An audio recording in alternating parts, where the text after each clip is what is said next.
Hey guys, this is Captain Hydrus here. Welcome back to part 11 of the LSW 90% beginner tutorial. There's really no major tricks in it at a beginner level. Once you start getting to like top 3 range, world record range, there is going to be a lot more stuff, including a ROM warp, but I will not be covering that as I've already covered that in a separate tutorial. If you're interested in checking that out, I will leave it in the description. When you come back in, use player 1 to enter the door, and the movement for this room is pretty easy. Just go over the chairs like that and bump your head against the door, get into as fast as possible. There's really nothing to this part of invasion. You just want to keep as straight a line as possible and try to avoid getting shot. There's a bit of RNG how the droids will come out of the foliage. You don't have to jump when you're doing this. I just do it because it gives my finger something to do. This is the first kind of trick. It's not really a trick. I jokingly call it tree skip. You want to get to the top right portion of the map, so right next to that tree. You can either hold or mash force. If you hold force, it's fine because you may not get shot and it doesn't matter, but sometimes you can get shot by this left group of droids. I always like to mash force, so even if I get shot when my forcing is interrupted, I can just keep going and I won't lose a lot.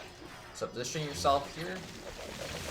Keep to the left side. This group of droids will kind of spawn in on the left, and you need to do a jump stab. One jump stab should be enough. If one droid is alive, just do a jump slash. And if you're on low hearts, you should get a bunch of hearts from that.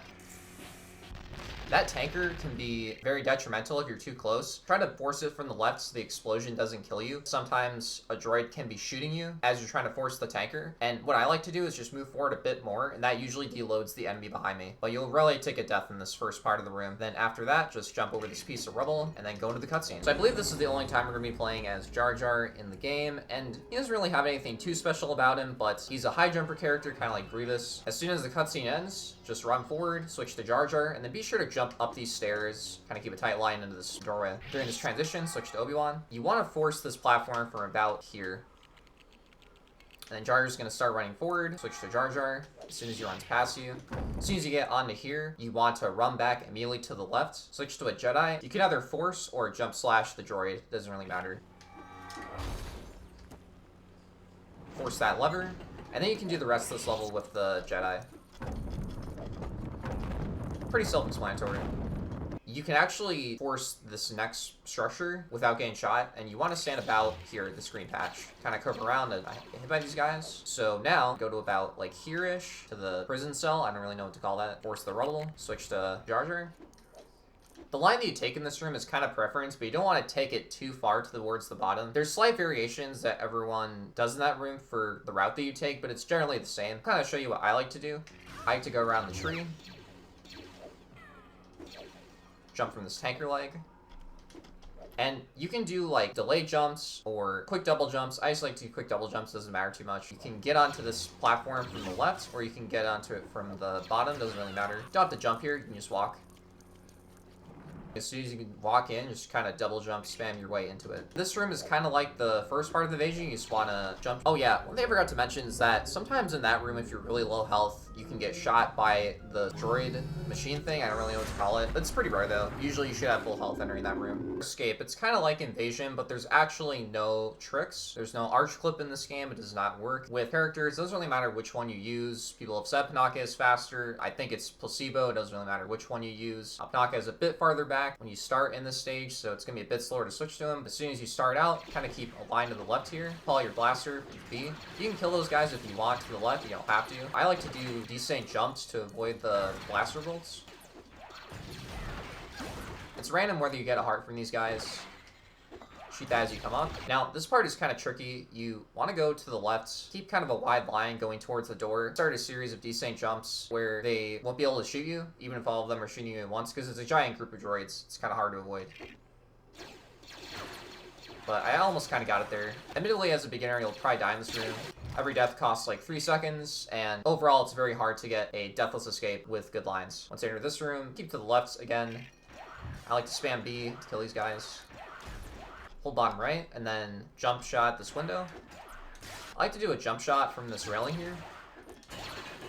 hits the target every time. Targeting on the GameCube version of LSW1 is much more consistent compared to the PC version. You'll see PC players kind of struggling to hit that shot even when they are spamming bolts from super far away. This room is kind of preference what you want to do. You can't really shoot targets down from the bottom. Like in TCS, you have to do it from the elevator platforms, and you can either do it from the left or from the right. If you shoot all 4 targets from the left, it saves 1 second. If you shoot all the targets from the right side, it is 1 second slower. It is easier to do it from the right, but slower, but it is harder and faster to do it from the left. I have experimented on the left. I don't think it's too bad. I definitely recommend for beginners that you just stick to right. Try to demonstrate a couple of routes. You can either go on here. This doesn't alert them immediately. If you shoot that tree, you will actually alert them. Or you can kind of take this line, where you just go on the right. I like to shoot these first 2 guys. This part is kind of weird. You want to do a jump shot as you're going onto the platform. I like this. And as soon as it stops, you want to spam B, hit the first 2, jump off, hold up left, and then spam B again, and you should get the last 2. In this room, it doesn't really matter if you use the Jedi or not, since I believe they're both the same speed in this game. Kind of stick to the right side of this walkway. Jump up the stairs. Try to avoid those guys. You can get a heart from this plant, bit RNG though. Jump up the slope here. Touch the button. Wouldn't recommend spamming B after this cutscene, as you'll kind of get frozen. Keep walking forward.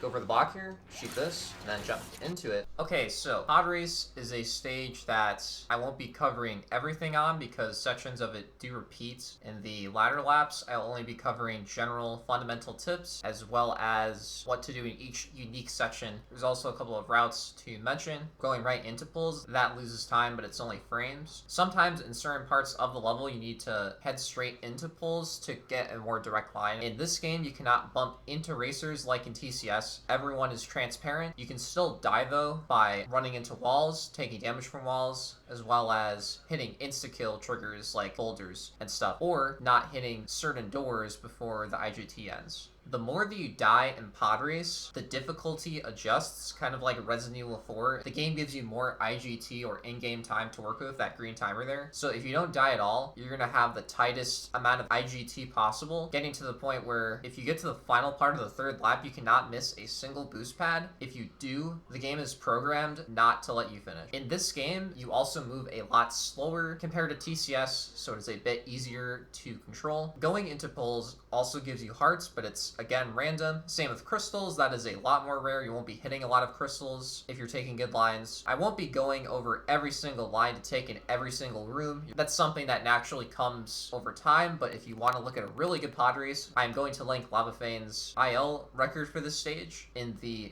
video description. He has a lot of cool optimizations. Last thing I do want to mention is that you want to be holding A through the entirety of this stage. Through all cutscenes, just have it pressed down, and then you want to use the control stick. Yeah, this first part, not too bad. Just curve around these walls. Hit the 2 boost pads. Go on the left here, hit this pole.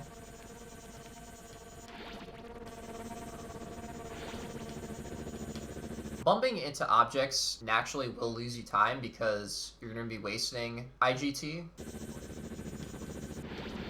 Try to go a little bit right here as to not go into the holes, because the checkpoints in the stage can either be very brutal or very forgiving. This cliff can have 2 different routes. You can either hit the 2 boost pads and then go down on the left side, or you can just take it straight. Going down the side is faster because you detach from the cliff faster, but it is also harder because you don't have invincibility and you might get hit. If you get bad luck in this stage or you're not getting hearts, it's going to make the latter sections very, very difficult. But I'll try to show the side strat. Hit the gate here. That was kind of it, but not quite. This cave can be kind of weird. In the video description, I will mention good IGTs for every part of this level. After this door, you're going to enter a cutscene. You can actually move right now, hit the boost pad, keep to the left, you don't have to hit the boost pads on the right. Keep to the left. Now, after this boost pad, you want to hold left a bit, and after this dark boulder on the left, you can hold straight. If you do this movement, you won't get shot by that Tusken Raider. Hit the 2 boost pads, hold right. If you hit the poles, it's fine. It's faster to kind of have a clean turn there, but if you don't have the proper lines going to that point, it can be difficult. Hit the poles here, so you have a straighter line. And the clock should start about here.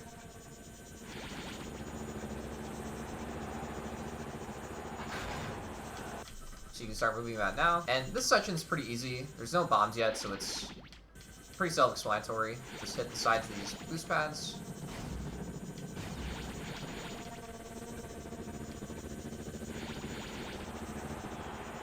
This is a bit different. We're going to be entering a cutscene where a boulder is going to fall down, and this boulder is on a timer. If you are too slow and bump into too many objects before you reach the boulder will fall down and you will die, losing about 25 seconds to 30 because you have to respawn at the beginning of lap 2. Very beginner-friendly strat for this section is going to the left. Kind of like that. And go to the left here. Yeah, because if you bump into objects on either side, it's pretty much guaranteed you will die. That kind of puts you in the center. Hug the right of it here.